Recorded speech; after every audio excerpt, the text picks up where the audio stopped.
Nós vamos abrir a palavra do Senhor em Mateus capítulo 24.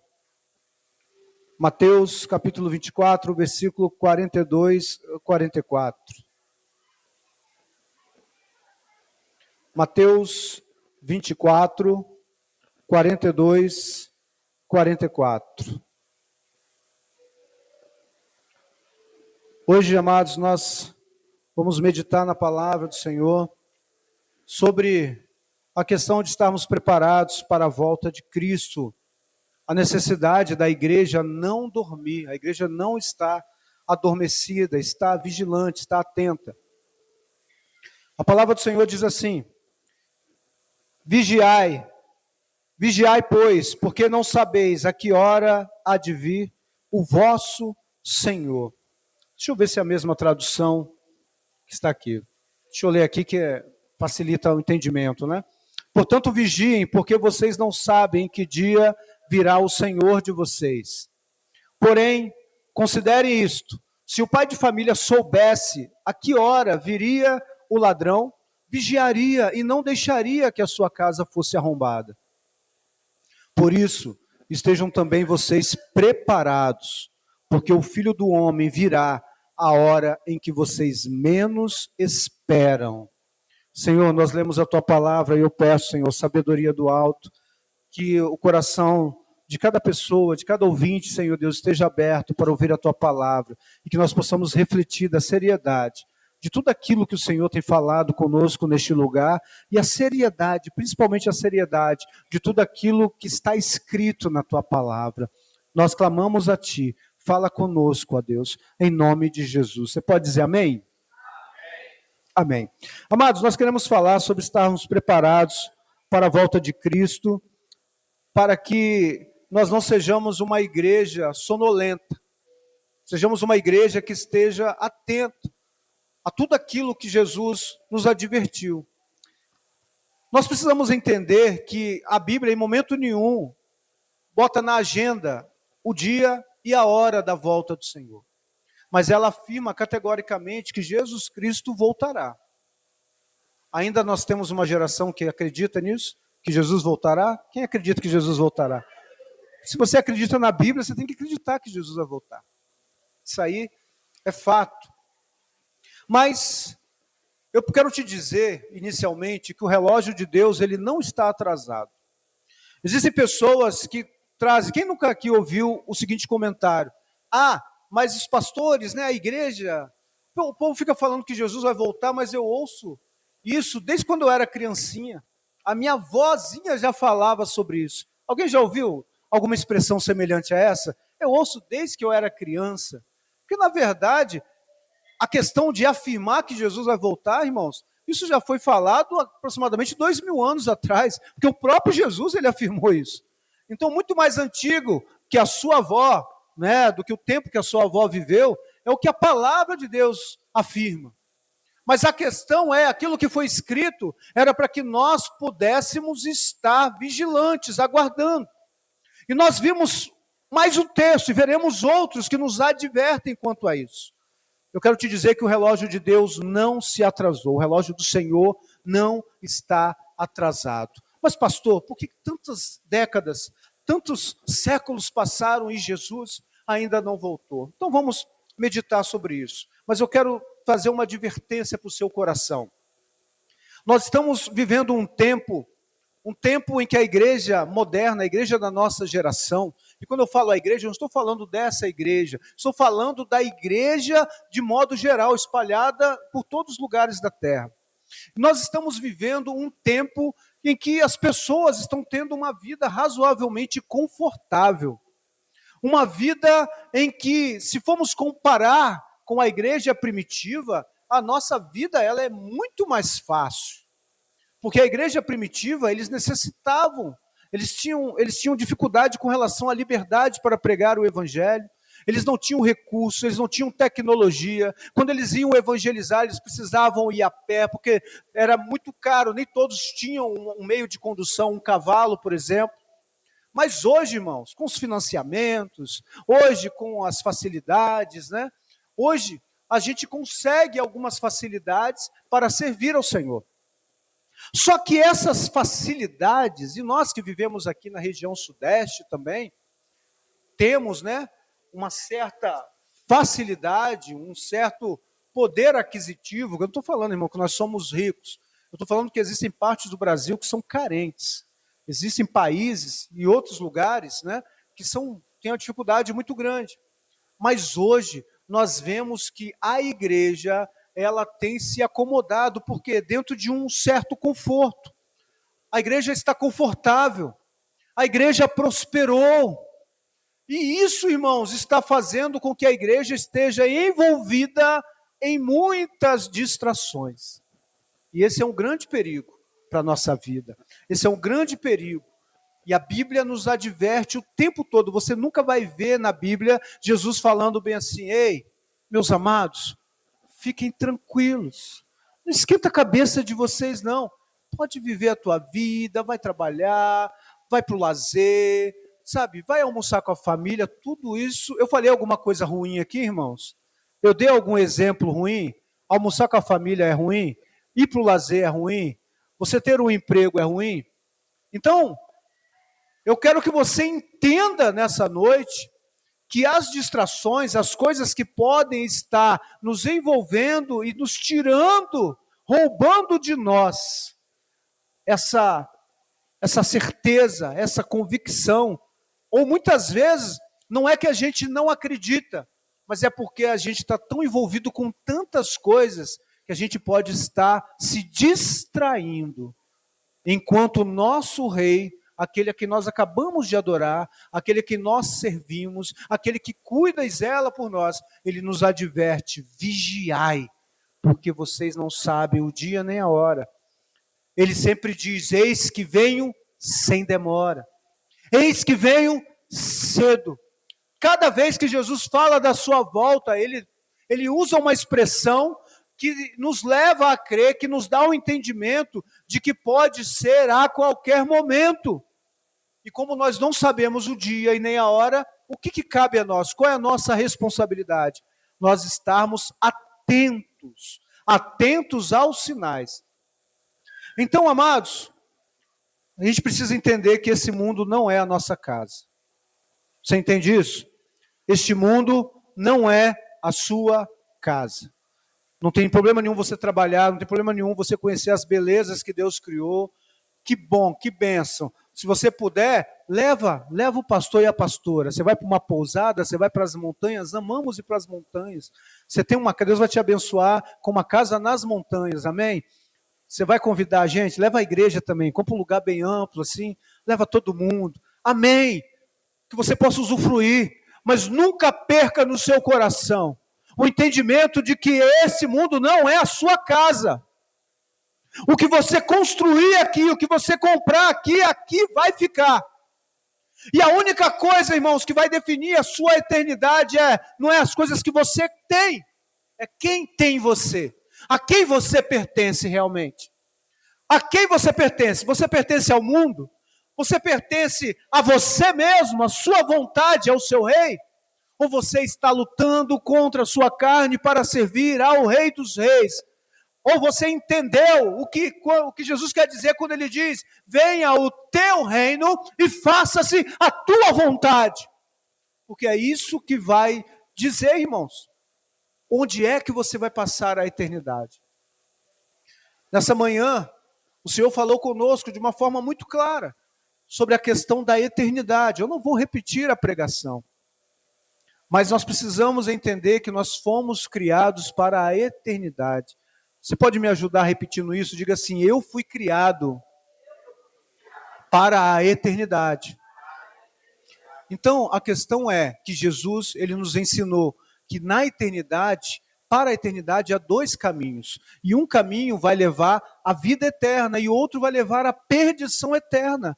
Esse é o evangelho, irmãos. Esse é o evangelho, essa é a verdade. Só que Jesus, Deus, ele sempre nos diz para que a gente escolha a porta certa, para que a gente ande no caminho estreito, para que a gente entenda que não existem outras opções. Ele nunca disse que ele é um caminho, ele disse: eu sou o caminho. Então ele já excluiu qualquer outra possibilidade de qualquer outro caminho. Eu sou o caminho, e a verdade e a vida. E ninguém vem ao Pai senão por mim. Nunca se esqueça disso. Mas o relógio de Deus, ele não está atrasado, irmãos. Nós precisamos entender que o mundo não é a nossa casa. E o que está acontecendo? Deus está agindo com um dos seus grandes atributos, que é a misericórdia, a paciência, a longanimidade. Deus está dando tempo para que mais e mais pessoas venham se arrepender, venham conhecer o Evangelho de Jesus Cristo, venham entregar as suas vidas a Ele e carimbar o seu passaporte, e esse passaporte é carimbado com o sangue do Cordeiro, para a eternidade, amém? Seu passaporte está carimbado, você já colocou para ele carimbar, você sabe o que significa isso, né? Assumir um compromisso com ele, é andar com ele, é viver com ele. Então, amados, é seguir a lei dele, é lutar contra você, porque a lei dele diz que a gente tem que lutar contra a nossa carne, porque a carne e o sangue não vão entrar no reino dos céus, não entram. A carne para nada aproveita. A natureza humana, ela é inimiga de Deus. É por isso que a gente precisa ser recriado. Você entendeu o que eu disse? O homem precisa ser recriado. E como é que isso acontece? É através do arrependimento e da confissão. Nós cremos que Jesus ressuscitou dos mortos, que Ele é rei, que Ele é o único Salvador, não há outro. E nós confessarmos isso tudo que nós cremos. Não adianta ficar só crendo e não confessar, porque Ele morreu por você publicamente, a confissão tem que ser pública, e não adianta confessar sem crer. Porque também existe isso, pessoas que confessam sem crer. Sabe, a Maria vai com as outras, né? Tem essa expressão. Há um grande evento, e aí é feito o apelo, aí o amigão dele vai e fala, não, rapaz, você vai comigo também. Ah, tá bom, você está me chamando, eu vou. Então a pessoa vai lá, confessa sem crer. A conversão é algo genuíno, é algo que nasce, é um convencimento do próprio Espírito. Qual é o seu papel? Ouvir aquilo que o Espírito está falando com você todos os dias, não somente aqui no culto. Porque Deus está te cercando, Ele nos cerca com laços de amor. Aqui a dose é mais forte. Aqui a dose é mais forte, sim, mas Deus, em todo o tempo, Ele está chamando você para o arrependimento, para andar com Ele, para tomar a decisão que vai mudar a sua vida pela eternidade, amados. Guarda isso no teu coração. E o maior perigo que a igreja enfrenta hoje não é a perseguição de fora, é a distração de dentro. Perseguição nunca parou a igreja, sabia disso?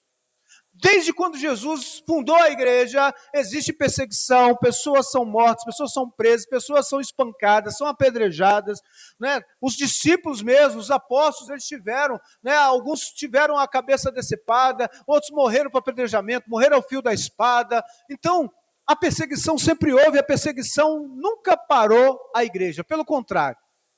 Se tem uma coisa que acontece quando a igreja é perseguida, ela cresce. Porque a igreja começa a orar, irmão, e uma igreja que ora, ela move a mão de Deus. Mas o problema é quando a igreja, ela está distraída. As distrações, as coisas que vão nos envolvendo. E isso é uma advertência que o Senhor faz. Eu quero falar com você o primeiro tópico. A primeira coisa que a gente tem que ter é a certeza da promessa. Preste atenção. Muitos zombam dizendo, desde que eu nasci, eu ouço falar que Jesus vai nascer, que Jesus vai voltar, a minha vozinha já falava isso, e aí, meu pai morreu acreditando, esperando nisso, isso não aconteceu. Isso é fato. Muitos declaram isso, mas nós não podemos seguir ao que os homens falam. Nós precisamos entender que a palavra, ela é imutável, ela é verdadeira, ela jamais passará. E aquilo que está escrito vai se cumprir. Jesus, ele não marcou o dia, ele não marcou a hora, mas ele disse, ele nos ensinou a discernir a época, a estação onde isso estaria acontecendo. O tempo, irmãos. Então, ele não tem uma data no calendário marcada, mas ele, por amor a nós, ele nos deu algumas dicas do que estaria acontecendo quando estivesse próximo do retorno dele, da volta do Senhor. E nós queremos falar sobre isso também nessa noite. 2 Pedro, capítulo 3, versículo 3 e versículo 4. Diz assim, sabendo primeiro isto, que nos últimos dias virão escarnecedores, andando segundo as suas próprias concupiscências, os desejos, seus próprios desejos, e dizendo: onde está a promessa da sua vinda? Porque desde que os pais dormiram, todas as coisas permanecem como desde o princípio da criação. Então Pedro, a palavra do Senhor, está falando através de Pedro, do apóstolo Pedro, que nos últimos dias muitos escarneceriam, dizendo: ei, onde está o cumprimento da sua promessa? Não foi o Jesus de vocês que falou que ia voltar? Eu ouço essa conversa aí desde o tempo da minha bisavó. A Bíblia diz que isso é escarnecer. Talvez as pessoas podem falar algo assim achando que é inocente, mas a Bíblia diz que isso é escarnecimento. Por quê? Olha só, eu vou ler mais uma vez. Sabendo primeiro isso, que nos últimos dias virão escarnecedores, zombadores, andando segundo as suas próprias concupiscências e dizendo: onde está a promessa da sua vinda? Pois desde que os pais dormiram, todas as coisas permanecem, como desde o princípio da criação. Parece que não tem nada acontecendo. Mas preste atenção. Deus não se atrasa e nem se esquece. Entenda isso. Deus não está atrasado e nem é um velhinho gagá. Deus sabe muito bem o que Ele está fazendo e o que Deus está fazendo. Isso é um ato de misericórdia. Deus está prolongando o tempo para que mais pessoas sejam salvas. E nós vemos essa resposta, esse embasamento bíblico em 2 Pedro, capítulo 3, versículo 9. Olha Deus abrindo o coração dele para nós. 2 Pedro 3:9. O Senhor não retarda a sua promessa, ainda que alguns a tenham por tardia, mas é longânimo para conosco, não querendo que alguns se percam, senão que todos venham a arrepender-se. Você está entendendo o que Deus está dizendo? Deus é longânimo, Ele não quer que ninguém se perca. Ele está dando tempo, Ele abre o coração dele: gente, eu não quero que ninguém se perca, eu quero que todos venham a se arrepender. É uma carta de amor de Deus para você, irmão. É uma carta de amor de Deus para mim. Ele está dizendo: filho, eu não quero que ninguém se perca. Ei, eu não esqueci, eu não estou gagá, eu não estou atrasado. Eu estou amando essa humanidade, eu ainda amo, eu não mudo. Mas eu estou dando um tempo para que se arrependam, irmãos. Mas a gente precisa entender que a Bíblia fala da medida da iniquidade. Uma hora vai terminar. Porque a mesma Bíblia diz que Deus está, a vontade dele é que todos sejam salvos, que ninguém se perca. A mesma Bíblia que diz que a porta da graça ela vai ser fechada. A mesma Bíblia que diz que o tempo da graça vai passar, irmão. Jesus vai voltar, pessoas vão ficar, vai haver perseguição, vai haver uma grande tribulação, vai haver, Satanás, o anticristo, tudo isso é relatado na Bíblia. E nós precisamos estar atentos aos sinais, porque Jesus não nos deixou enganados em momento nenhum. E que você esteja com seu coração firmado. Não confunda a paciência de Deus com o cancelamento do evento que Ele disse que vai fazer. Ele virá, amém? Ele virá. Você pode afirmar isso? Diga: Ele virá. Então, amados, agora preste atenção em algumas coisas que Jesus falou sobre o tempo e a época. Lembra que Ele não marcou o dia, mas Ele disse como estariam, em que época aproximada Ele estaria voltando. Então, Mateus capítulo 24, versículo 38 e versículo 39. Jesus comparou os dias da sua volta com os dias de Noé. E o que havia de tão errado nos dias de Noé? Se Jesus, ele compara a geração da volta dele com a geração de Noé, o que havia tão errado lá naquela geração, irmãos? Porquanto assim como nos dias anteriores ao dilúvio, comiam, bebiam, casavam e davam-se em casamento até no dia em que Noé entrou na arca, e não o perceberam, até que veio o dilúvio e os levou a todos. Assim também será a vinda do Filho do Homem. Preste atenção, antes que você se assuste, porque está falando aí, meu Deus, está falando assim como eles comiam e bebiam, e casavam, meu Deus, não vou poder casar, meu Deus, não vou poder comer. Quieta seu coração. O problema não está em casar, em comer, em beber, em fazer suas refeições, em festejar. O problema não está nisso. O problema está em fazer somente isso, está focado nas distrações da vida, sem estar com o coração, com temor, aguardando a volta do rei. O problema é exatamente esse. Porque não há nenhum problema em se casar, não há nenhum problema, mas na verdade é um projeto de Deus. Deus quer que você tenha uma vida abençoada, uma vida farta, que tenha alimento sobre a sua mesa, que você possa, de vez em quando, estar saindo com a sua família, vai fazer um lanche, não tem problema nenhum, tenha paz quanto a isso. Mas o problema é quando você acaba sendo envolvido somente com distrações. Distrações, conforto, passeios, lazer, trabalho, todas as coisas da vida que são comuns a nós.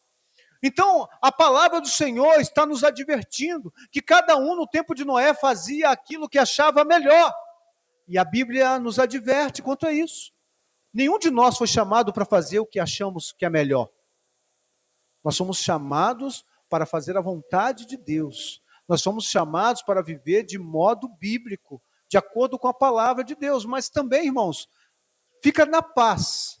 Porque não pense que eu estou falando contra você passear, você ir para as montanhas e à praia, não estou falando de você ir a um clube, não estou falando de você fazer um churrasco com a sua família, nada disso. Eu estou falando com relação àquilo que a Bíblia nos adverte, de nós estarmos envolvidos com as coisas dessa vida somente, e deixando Deus para trás, deixando Deus para depois, deixando Deus para quando der, como foi pregado aqui na semana passada, que nós precisamos buscar em primeiro lugar o reino de Deus e a sua justiça. Em primeiro lugar é o reino de Deus. As coisas que vêm em segundo, terceiro, quarto, quinto, não tem problema. São coisas da vida. Mas quando a gente inverte isso, e pega aquilo que deveria estar em segundo, em terceiro, em quarto, e coloca em primeiro, e o reino de Deus vai ficando para depois, o reino de Deus vai ficando para quando der, você está correndo perigo.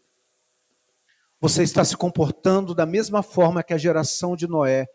E Jesus não está usando essa comparação à toa. Porque lembra o que aconteceu com aquela geração. Enquanto Noé construía a arca, enquanto Noé ouviu a palavra de Deus, e debaixo de uma palavra de advertência, Noé obedeceu, ele envolveu a família dele. Irmãos, foram mais de 100 anos construindo a arca, cortando madeira, pegando betume, fazendo as coisas. Aquilo com certeza as pessoas viram. A arca não podia passar desapercebida, ela não era algo invisível.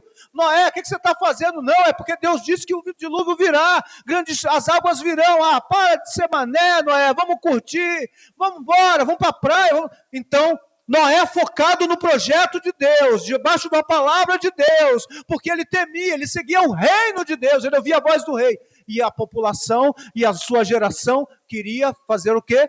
As coisas da vida. É por isso que Deus está dizendo, assim como nos dias de Noé, em que comiam, bebiam, se davam em casamento, eles festejavam, faziam coisas boas, mas eles ignoravam o projeto de Deus. Como é que está o seu coração? Você tem colocado o reino de Deus em primeiro lugar? Você tem levado a sério o projeto de Deus para você, para sua casa, para sua família? Deus tem falado com você, você tem dado ouvidos à voz do Senhor? Ou você tem ignorado, fingindo que não está ouvindo? Amados, em nome de Jesus Cristo, talvez seja a frase mais falada por mim nessa igreja: quem tem ouvidos, ouça o que o Espírito diz às igrejas. Essa é a advertência. E 7 vezes o Senhor fala a mesma coisa ali, direcionado às igrejas de Apocalipse, às 7 igrejas. Quem tem ouvidos, ouça, porque Deus fala, mas Ele quer que a gente ouça. Deus faz a parte dele, a nossa parte é ouvir. Ouça enquanto é tempo, enquanto há vida, há esperança. Então entenda isso, amados. Haviam muitas distrações na época de Noé.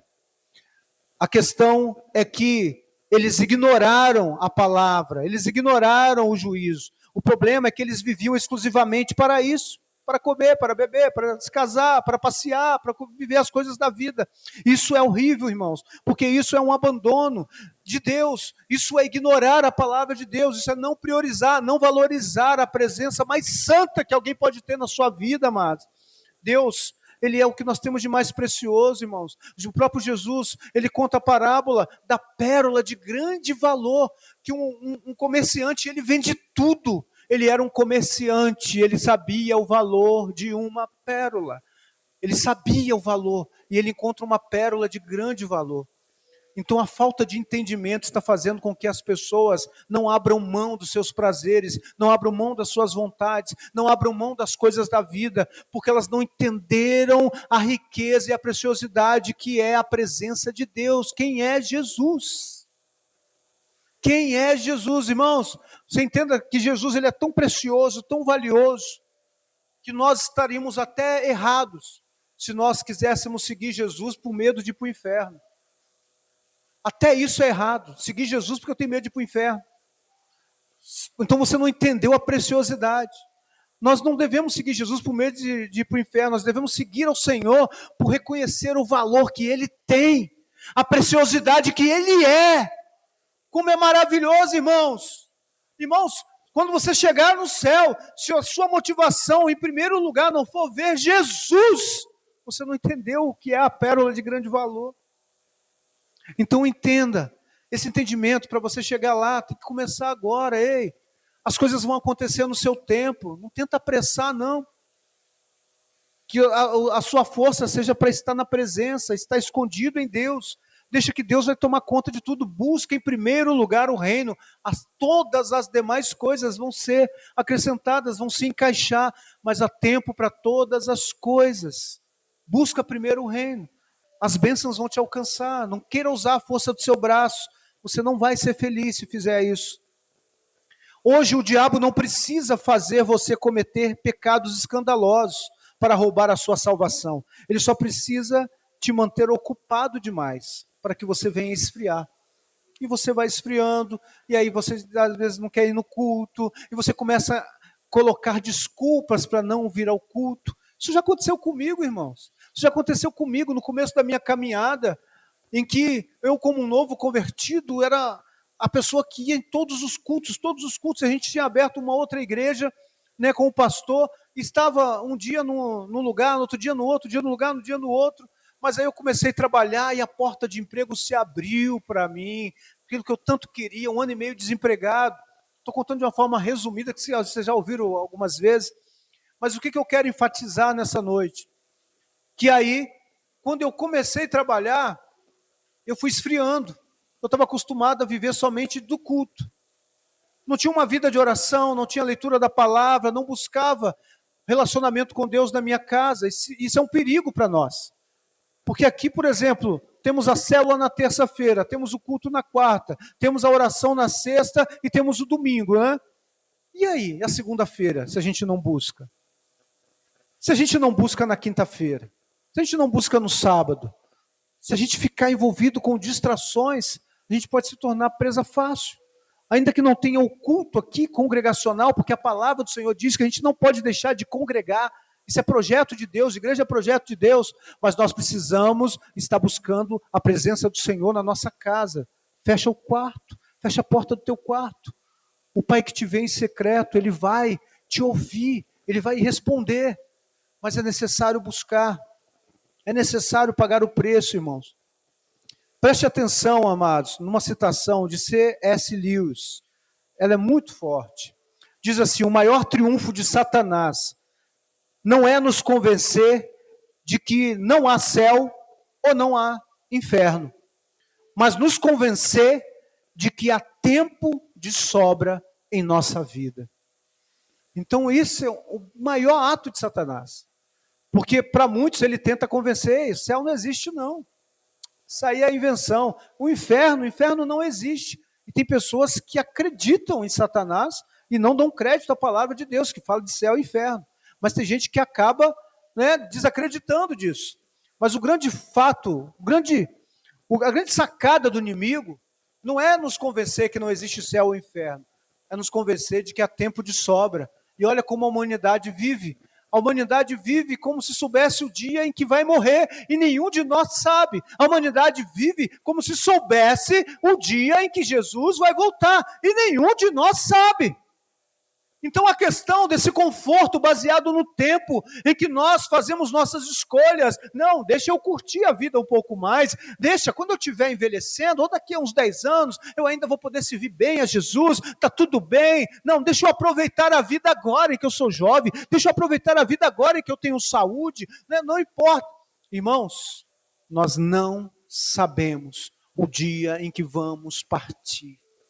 Talvez não seja algo gostoso de ouvir, mas é a verdade. Nós não sabemos. Se eu começar a perguntar aqui, alguém já viu alguém que partiu dessa vida ainda jovem? Alguém já ouviu falar de alguém que partiu dessa vida sendo criança? Alguém já viu algum enterro de criança? Então, amados, essa é a realidade da vida. Nós não sabemos quando partiremos. É por isso que Jesus diz: estejais vigilantes, estejam atentos. Guarda isso no seu coração, ouça com temor o dever da vigilância. Olha só o exemplo que Jesus nos dá, irmãos. Mateus capítulo 24, versículo 43, olha como é sério isso. Jesus usou a figura de um ladrão para ilustrar o elemento surpresa da sua vinda. Olha o que ele diz, Mateus 24, 43, mas considerai isso, se o pai de família soubesse a que vigília da noite havia de vir o ladrão, ele vigiaria e não deixaria minar a sua casa, ele não deixaria a sua casa desprotegida. Irmãos, o ladrão, ele não faz bem assim, bate palma lá na sua casa, ó de casa, eu queria marcar um horário com a senhora para eu vir te assaltar, para vir arrombar a sua casa. Jesus ele está usando justamente o exemplo de um ladrão. Virei como ladrão na noite, porque é sem aviso. É quando a pessoa está dormindo, a família está dormindo, está cochilando, está descansando, está desapercebida. Vem sem aviso. Então, ele está usando isso para ilustrar o elemento surpresa da sua volta. Vigiar não é ficar olhando para o céu de braços cruzados. Vigiar é uma linguagem militar. É você se manter no posto, estar armado. Isso é vigiar. Não é você descansar, não é você cruzar os braços, ficar inerte. Não, eu estou esperando Jesus voltar. Não, você não vai. Não, estou esperando Jesus voltar. Estou olhando para o céu. E outra coisa, irmãos. Eu não sei se vocês já ouviram, mas eu já ouvi pessoas falando bem assim, não, eu vou aproveitar minha vida agora, mas quando eu ver o sinalzinho lá no céu, eu ver que está acontecendo alguma coisa diferente, aí eu dobro o joelho e peço perdão. Isso é ser menino. Não haverá tempo. Arrebatamento significa ser arrancados com força, extremo poder e sem aviso. Isso é ser arrebatado, é ser levado sem aviso. Então, amados, guarda isso no teu coração. Você não sabe a hora em que o ladrão vem. Então você tranca a porta todas as noites. Não é isso que a gente faz? A gente não tranca as portas todas as noites? A gente não sabe se pode acontecer alguém com uma má intenção de tentar entrar na nossa casa. Por isso que a gente tranca. Se a gente não sabe se um ladrão pode vir, quando o ladrão vem e tranca as portas, então preste atenção. Você não sabe a hora em que Jesus vem. Então você vive em santidade todos os dias. Porque você não sabe quando vem. Não dá para dar uma fugidinha hoje. Ah, não. Ele vem. Bom, acho que ele vem na terça. Terça-feira é um dia melhor para ele voltar. Então, amados, guarde no seu coração. A vigilância espiritual envolve em guardar o coração das influências do mundo e manter o fogo do Espírito aceso. A questão do fogo do Espírito ela é relatada, irmãos. Quando falamos da parábola das 10 virgens, as prudentes, as 5 prudentes, elas levaram azeite em suas vasilhas com as suas lâmpadas. Então, o que significa isso? Preste atenção. Se Jesus voltasse, eu quero te fazer uma pergunta. Se Jesus voltasse enquanto você está lá na sua casa, sozinho no celular, se Jesus voltasse naquele dia, no último sábado, na última quinta, naquele dia em que você estava dando aquele passeio escondidinho, ou escondidinho, se Jesus voltasse, quando você estava aprontando, o que você acha que ia acontecer? Então nós precisamos entender que somos desafiados o tempo todo para nos guardar, para lutar contra a nossa carne. Uma coisa, irmãos, você em uma situação pode tropeçar. Tropeçar pode acontecer. A questão é você premeditar a queda. Eu estou falando do pecado. Outro dia eu estava conversando com uma pessoa e eu disse assim, olha, existe um provérbio muito interessante. Ele diz assim, você não pode impedir que um passarinho pouse na sua cabeça, mas você pode impedir que ele faça um ninho. Não é verdade? Você pode estar distraído, você pode estar dormindo, cochilando, você pode estar sentado no banco de uma praça, o passarinho vem, pousa, você tira ele. Então, você não pode impedir de pousar. Agora, dele fazer ninho, dele ir lá pegar um gravetinho, vem, bota aqui, aí depois pega outro gravetinho. Então, isso significa, irmãos, é um exemplo com relação ao pecado. Um tropeço pode acontecer, uma situação de uma tentação e você lutar, é uma situação à parte. Agora, você premeditar, você se deleitar, você se organizar para isso, você absorver aquilo de tal forma, irmãos, isso é perdição. Isso é perdição. Então guarda isso no seu coração. Se Jesus, a pergunta é essa, se Jesus voltasse naquele dia, no dia do tropeço, da queda, no dia da proposta que você recebeu, se Jesus voltasse naquele dia em que você estava no celular, você subiria ou você ficaria? Essa é uma resposta que só você pode ter. Porque cada um de nós sabe por onde nós temos andado. Cada um de nós sabe o quanto nós estamos levando a sério aquilo que Deus está falando conosco. E para a gente terminar o último tópico, quando a palavra do Senhor fala sobre a volta de Jesus, sobre nós estarmos preparados, estar preparado não é você fazer as malas e subir para o monte e ficar esperando o fim. Isso não é estar preparado para a volta de Jesus. Jesus vinculou diretamente o fim dos tempos ao cumprimento da missão da igreja na terra, da nossa missão na terra. Ele vinculou o seu retorno, a sua volta, justamente à nossa missão. Mateus capítulo 24, versículo 14, diz assim, este evangelho do reino será pregado em todo o mundo, em testemunho a todas as nações, e então virá o fim. A igreja que realmente aguarda a volta de Jesus Cristo é uma igreja evangelizadora. Nós não apenas esperamos a sua volta, nós apressamos a sua volta quando pregamos a palavra. 2 Pedro capítulo 3, versículo 12. 2 Pedro 3, 12. Diz assim, uma parte do versículo, aguardando e apressando-vos para a vinda do dia de Deus. Então preste atenção nisso. Aguardando e apressando-vos para a vinda do dia de Deus. Muitos estão preocupados com o anticristo, com o microchip, com a marca da besta. Mas o maior sinal profético da volta do Senhor é a grande comissão. Ai, mas agora vai vir um chip. É o sinal, Jesus vai voltar.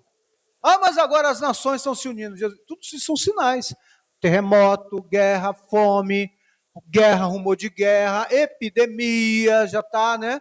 Rumores de um vírus que já está se espalhando por aí. Logo depois do carnaval, né? Eu acho que eu já vi uma história semelhante a essa, né? Não é que começou agora, só não era noticiado, irmãos. Porque dá dinheiro a festa da carne. Então que nós não sejamos meninos, porque esse mundo jaz no maligno. Jaz no maligno. Esse mundo está morto em Satanás. É por isso que não é a sua casa. Não é, esse mundo não é a sua casa. Guarda isso no teu coração. Você está de passagem aqui. E Jesus está preparando uma morada para você, se você crê nele, se você decide estar com ele. Quem não prega o evangelho não está preparado para o fim.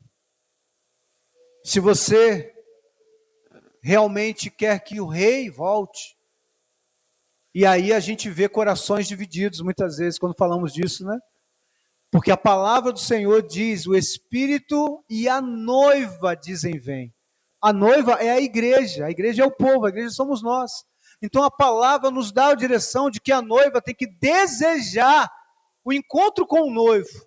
Irmão, não existe noiva que sabe, vamos planejar o casamento, então eu vou me preparar. A noiva se prepara para o casamento, a noiva se prepara para se encontrar, para selar a sua união com o noivo. Ela quer isso, ela está atenta aos detalhes, ela sonha com o casamento.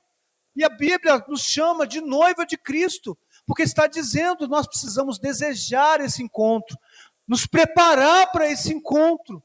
Precisamos nos esforçar para esse encontro. Irmão, alguém que quer casar, não, a noiva, ela vai abrir mão de muita coisa. Quantas noivas eu já vi abrir mão das festinhas, dos lanches, abrir mão de comprar uma roupa nova, porque está investindo, está se organizando para a festa de casamento. O sonho, o alvo dela é selar a união dela com o seu noivo. E você, noiva de Cristo, está abrindo mão de quê? Está abrindo mão do quê? Então, amados, a noiva precisa desejar esse encontro, ele vai voltar, mas não é voltar e nos encontrar de uma forma compulsória, de uma forma obrigatória não, nós precisamos ansiar esse retorno. E se nós amamos ao nosso rei, ao nosso noivo, nós precisamos amar a tudo que ele ama, e ele ama as vidas que estão perdidas, pessoas que precisam conhecê-lo, pessoas que precisam ouvir as boas novas. E aí entra a grande comissão, porque o evangelho do reino será pregado a todas as nações para testemunho, e então virá o fim. E quem é que prega o evangelho? Não é anjo, não é querubim, não é serafim, é você e eu, irmãos. Nós temos essa missão, a grande comissão da igreja é pregar o evangelho, é compartilhar as boas novas, para que outros venham para o corpo de Cristo, para que todos nós possamos nos encontrar o máximo de pessoas possível. Se você não se importa com aquele que está perdido, você não está amando a quem Deus ama. Você não está entendendo o que é se relacionar com o seu noivo.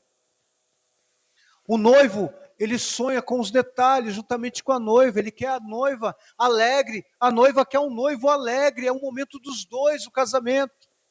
Então nós não podemos ser egoístas e nos contentar somente com nós mesmos, porque o nosso noivo, ele ama os perdidos, e ele diz que nós temos que amar também, para que mais pessoas venham para essa festa, essa linda festa de casamento que vai acontecer. Eu quero concluir essa pregação. Preste atenção, a doutrina da volta de Cristo, ela não foi dada para assustar ninguém, mas para que a gente entenda que precisamos nos purificar, nos preparar. Entenda, você foi chamado para se purificar. Se cada dia que passa você está parecendo mais com o mundo, cuidado, você não está sonhando com esse casamento. Você precisa se parecer cada vez mais com Cristo. Se você olha para você e fala, poxa vida, eu estou diferente, tem alguma coisa acontecendo comigo, eu já não sou, eu tenho falha assim, mas eu estou melhorando, eu já não sou quem eu era ano passado. Eu entrei esse ano e eu estou melhor do que ano passado. Então você está no caminho certo. Porque se você está, agora que eu falei esse exemplo, você refletiu e você falou, não, eu estou pior. Então fica preocupado. Fica preocupado, vigia seu coração, vigia. Vigia seu coração, abre mão do que for preciso. E busque melhorar, busque conhecer ao Senhor, se lançar nos braços do Senhor. Porque nele nós encontramos misericórdia, queridos. Para quem vive no pecado e no mundo, a trombeta será o som mais aterrorizante da história. Mas para a noiva que está se guardando e cumprindo a sua missão, será a música do casamento. Mateus 24, versículo 44 diz: por isso estáis vós apercebidos também, porque o Filho do Homem há de vir a hora em que não penseis. Arrume a sua casa espiritual. Arrume hoje. Peça perdão de tudo aquilo que você precisa pedir perdão. Abandone tudo aquilo que você precisa abandonar, que é sinônimo de pecado oculto. Tudo que está oculto na sua vida, abandona hoje. Faça uma aliança com Deus, renove a sua aliança com o Senhor e se coloque à disposição para pregar o evangelho, porque é a missão da noiva, a noiva que aguarda o seu noivo, a noiva que ama o seu noivo, o seu Senhor, o seu rei, tem por obrigação. Por que é uma obrigação? Porque a ordem foi dada: ide e pregai o evangelho a toda criatura. Ide é um imperativo, não é um pedido. Assim como o mandamento não é um pedido, são 10 mandamentos, ou novo mandamento vos dou. Então, mandamento é uma ordem, não é um pedido, não é um favor que Jesus está pedindo. Ele é o nosso Senhor, amém? Ele é o nosso rei, amém? Amém ou não? Amém. Se ele é o teu rei, ele tem autoridade para dar ordens. É por isso que é um novo mandamento vos dou. Ide. Fica de pé em nome de Jesus. Eu quero te dizer que eu não sou brabo não, tá, irmão? É com muito amor. É com muito amor que a gente prega, porque hoje nós demos o exemplo aqui de manhã, né? É como uma casa que está pegando fogo. Imagina uma casa pegando fogo, você sabe que tem alguém dormindo lá dentro. A pessoa não viu, o fogo começou, você viu. Como é que você vai fazer? Vai de casa. É isso que você vai fazer? Vai bater palminha? Ou de casa. Ou você vai chegar chutando porta, janela, quebrando vidro, para acordar a pessoa, para tirar a pessoa de lá. É por isso que a gente prega. Mas é com muito amor, irmãos. É com muito amor. Eu estou lutando para estar lá. E eu quero ver todos vocês lá, em nome de Jesus. Eu quero ver você no céu. Fala para quem está do seu lado, eu quero ver você no céu. Tá? Eu quero ver você no céu. Eu quero ver você no céu. Quero ver. Cadê o Ministério de Música? Vem para o altar.